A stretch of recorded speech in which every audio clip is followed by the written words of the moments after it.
அதே மாதிரி பழசு எல்லாத்தையும் தூக்கி போட்டு புதுசை வந்து ஸ்டார்ட் பண்ணுங்க. அதுக்கப்புறம் good morning to all. Good மார்னிங்ண்ணா.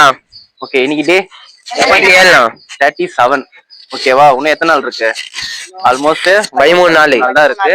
So நம்மளுடைய டார்கெட் வந்து பினிஷ் பண்ண போறோம். பட் ஆனா நேற்று சரியா படிக்கல, டி நகர் ஸ்கூல் அப்படி சொல்லிட்டு ஒரு மாதிரி போயிடுச்சு. பரவாயில்ல, இன்னைக்கு நல்லா படிங்க. நேற்று விட்டதை இன்னைக்கு பிடிச்சிருங்க. அதே மாதிரி அதனாலதான் உங்களுக்கு நோட்டீஸ் போர்டில் வந்து மார்க் என்ன இருக்கு? கம்மியா இருக்கு. ஓகேவா? இன்னைக்கு வந்து நல்லா படிக்க பாருங்க. போகி அன்னைக்கு நல்லா படிங்க. அனைவருக்கும் போகி இனி நாளாக இருக்கும். அதே மாதிரி பழசு எல்லாத்தையும் தூக்கி போட்டு புதுசை வந்து ஸ்டார்ட் பண்ணுங்க. அதுக்கப்புறம் இன்னைக்கு என்ன படிக்கலாம்னு பிளான் பண்றீங்க? சொல்லு. சயின்ஸ் படிக்கலாம் ஸ்டார்ட் பண்ணுவோம். சோசியல்ண்ணா. இன்னைக்கு சோசியல் படிக்கலாம். சயின்ஸ் படிக்கலாம். மேக்ஸ்ண்ணா. பிசிக்ஸ்ண்ணா. அக்கௌண்ட்ஸ்ண்ணா. சோசியல்ண்ணா.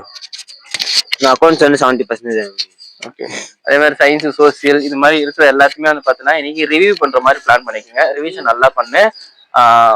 போகின்னு சொல்லிட்டு போகிலாம் எப்படி சொல்றது, அதுதான் முடிஞ்சு போயிடுச்சு. காலையில ஒரு 2 மணி நேரம் தான் போகி.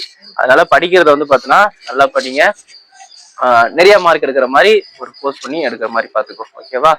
ஸோ இன்னைக்குதான் என்னது தை 1, கரெக்டா?